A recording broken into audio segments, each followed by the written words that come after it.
Hi, I'm Leisha Grabinski. This is Saskatchewan. 36-year-old Trevor Dubois had brain cancer. He was at Royal University Hospital for chemotherapy when an altercation happened. Police say hospital security entered the room. There was a fight. Dubois became unresponsive. He was later pronounced dead. Police say an imitation gun, methamphetamine, and other drug items were found afterwards. But Dubois' mother, Val, disputes that. She says it wasn't a gun. It was a bright pink cigarette holder and lighter, and that her son wouldn't hurt anybody.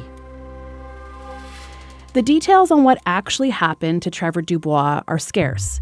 Police are investigating and have said very little. The Saskatchewan Health Authority says it's launching an independent review, and provincial politicians have said they will have more to say in the days ahead. Chances are you're like me, and you're seeing a lot of speculation on social media. It's hard to know what's true and what's not. My colleagues here at CBC Saskatchewan are working hard to piece together the story to help you understand what happened. So today on the podcast, what we know so far and what questions still need to be asked and answered. Jeremy Warren is one of our reporters covering the story. He spoke with CBC's Candice Lipsky. Yes, so news broke, I believe, late afternoon Friday. It actually came in to our newsroom through a tipster at first, saying this incident had happened and the patient was dead after some incident with security staff, and that sort of kicked off the chase. And it was announced later that day that Saskatchewan Health Authority put out a short statement about this. And then, the chase was on to learn more about this death and who the deceased was. So I was actually the weekend reporter. Mm-hmm. So it was me chasing this story, and we started seeing posts from family and friends, just this outpouring of condolences and love for this person, and a lot of anger, questions about what happened. And we had went back to some of these institutions, the health authority, police, government, to get some answers, and chased that all weekend. And then, that was basically all we learned was that this happened, and we had the name. Yeah, we knew who it was. Trevor Dubois. Yeah. It came out that 36-year-old social worker, member of Muscadet First Nation. And from there, we went into some more news. And then yesterday, police added a few more details. So what did they say yesterday? Yes, so they put out a few more details about the incident at Royal University Hospital. So this news release came out an hour before a scheduled press conference with the family and Saskatoon Tribal Council, which they had scheduled sometime on Sunday.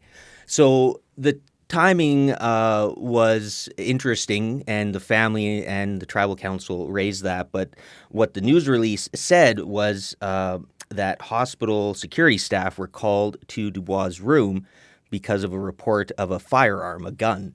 And when security tried to confronted him and tried to restrain him, something happened. He died, and police said after or during the investigation, they found what was an imitation firearm and methamphetamine and drug paraphernalia. We've also heard from the family at that media conference you mentioned yesterday. Trevor Dubois' mom, Val, was there. Here's some of what she had to say. He was special. It's very special to me. He told me, Mom, he says, I'm gonna better the world. Trevor would never hurt anybody. I have no answers. I just want to know what happened. What time of death? What time did he pass? How did he pass? Where did he pass? And why? Why did it have to escalate to death? That's Val Dubois, Trevor's mom. Jeremy, you were at the media conference. I understand the family is raising some questions about what the police suggest they found in that hospital room. What are they saying? Yeah, well, they talked a lot about Trevor, first of all, just as a person, who he was. Like I said, social worker. He actually grew up Métis and kind of later in life became a member of Musqueam First Nation. His mom talked about how he was on the front lines of the suicide crisis up north a few years ago. And so they're trying to square, this image they have of him with what police are describing. He was in hospital seeking treatment, chemotherapy for a brain tumor, and he had been in hospital since Monday. So what the family says this imitation gun might be is his cigarette lighter, which looks like a gun. The family describes it as bright pink with a neon green tip, and that he had been using it, off and on throughout the week while he was in hospital. And the family says they think staff had seen this lighter, and they just don't understand what else police could be talking about. Because he's never had a firearm in his life. But police haven't confirmed that the replica gun that they mentioned in their release is this pink lighter that the family talked about, right? That is correct. Yes, we did go back to police to ask about that to see if we could even get a photo of this gun. But the police said they can't confirm the description of the imitation gun they say officers found in the room.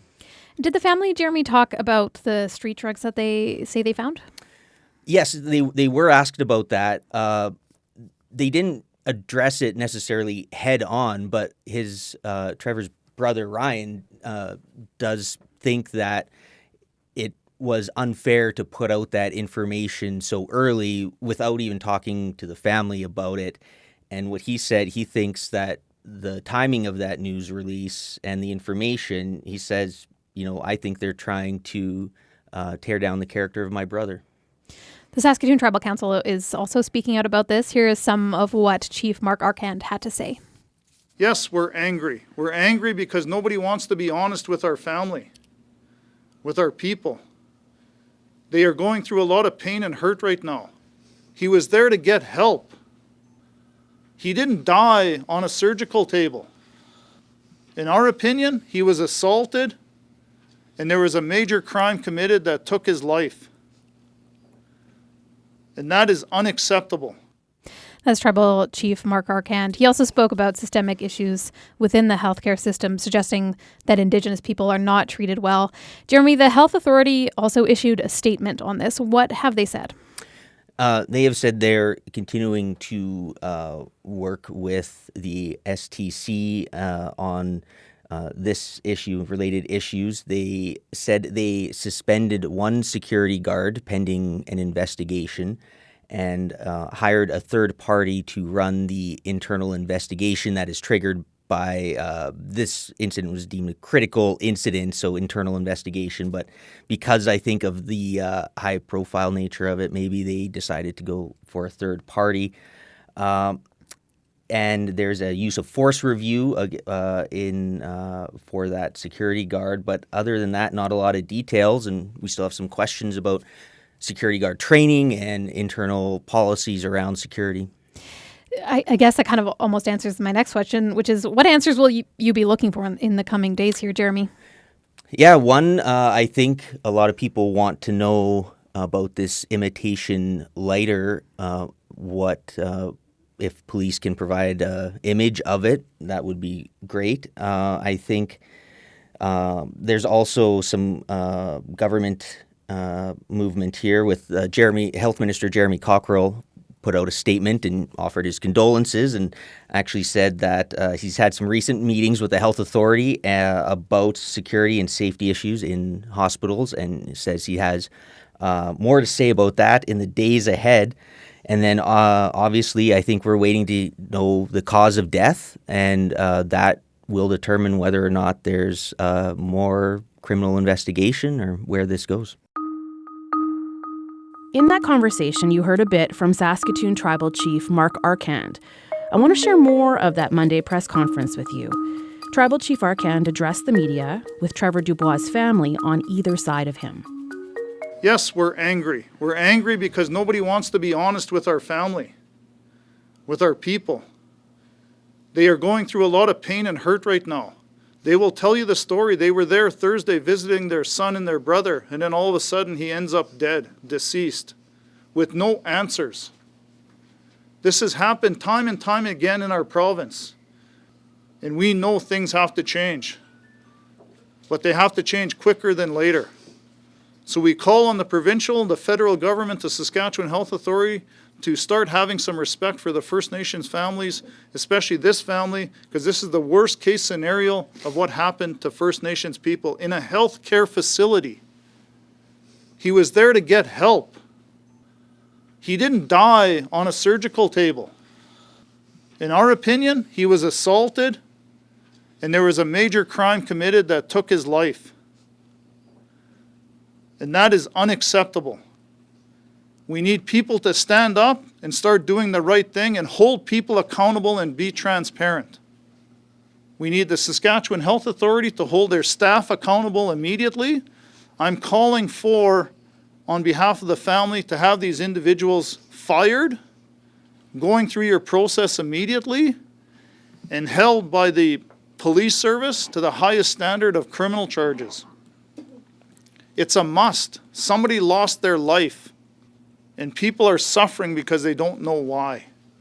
So for us, this is serious. This is important. This is part of a healing journey, but we have to have some accountability. We have to have some transparency. We know there's investigations. We get that. We understand that, but tell us something. Tell us things that are going to help the family. They have to bury a loved one in the next few days with no answers. And that is not right. That is Saskatoon Tribal Chief Mark Arcand. Trevor Dubois' mom also spoke to reporters. This is Val Dubois.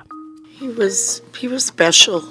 It's very special to me. He told me, Mom, he says, I'm gonna better the world.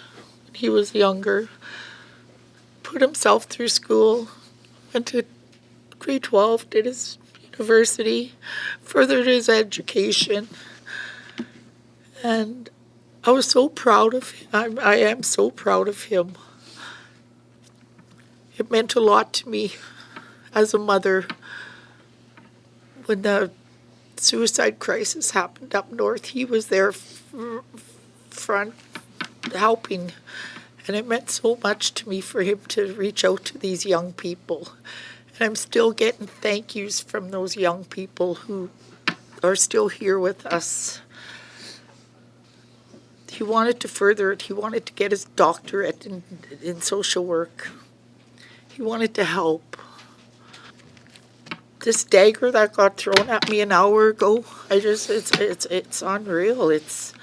Trevor would never hurt anybody. He did.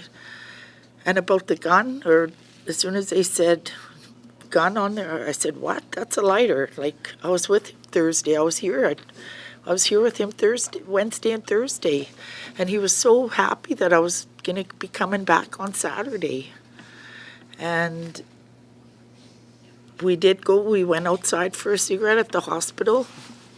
And I said, hey, you got a lighter? And that's what he pulled out, is a little, first he pulled it back and his smoke came out and lit a smoke and gave me a light. And that's the first and the only time I've seen something that looks like a gun. When they said that this morning, like an hour ago, his lighter, like, I have no answers. I just want to know what happened. What time of death, what time did he pass? How did he pass? Where did he pass? And why? Why did it have to escalate to death? I'm a qualified security guard. We do not hurt people, period. That is Val Dubois, the mother of Trevor Dubois. Family and friends of Trevor want people to know about the way he lived. They say he had an infectious laugh. Carmen Charles is a childhood friend. He had an aura that lit up the room. He would always be telling his gay jokes, as he didn't care if people knew he was gay or not. He had a good sense of humor. He was a good hostess, too, when it came to me and my family coming over during evacuations. He always had his door open for those who were close to him. Being around Trevor was always good because he always had these jokes and silliness, and he just always made you laugh and cry of laughter. Oh, he touched hearts all over the communities in and around PA, in and around Larange, because he was a social worker. He would come down and see the families that he was seeing and dealing with, and he would always stop by for his other close friends and family. And he knew a lot of people, even people from way up north. His kindness was so pure and real that no matter where he went, he always left an impact on people he didn't even know. Carmen Charles is a childhood friend of Trevor Dubois. The Saskatchewan Health Authority says it has suspended the protective services officer involved in the altercation. The person will remain off work until the investigations are complete. And Saskatoon police and the chief coroner are also continuing to investigate. That is it for the podcast today.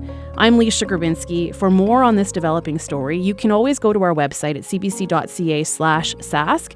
And I put a couple of links to some of our coverage in the description of this episode, so they're easy for you to find. Thanks to our entire CBC Saskatchewan newsroom for their work on this story, and thanks to you for listening. We'll talk again soon.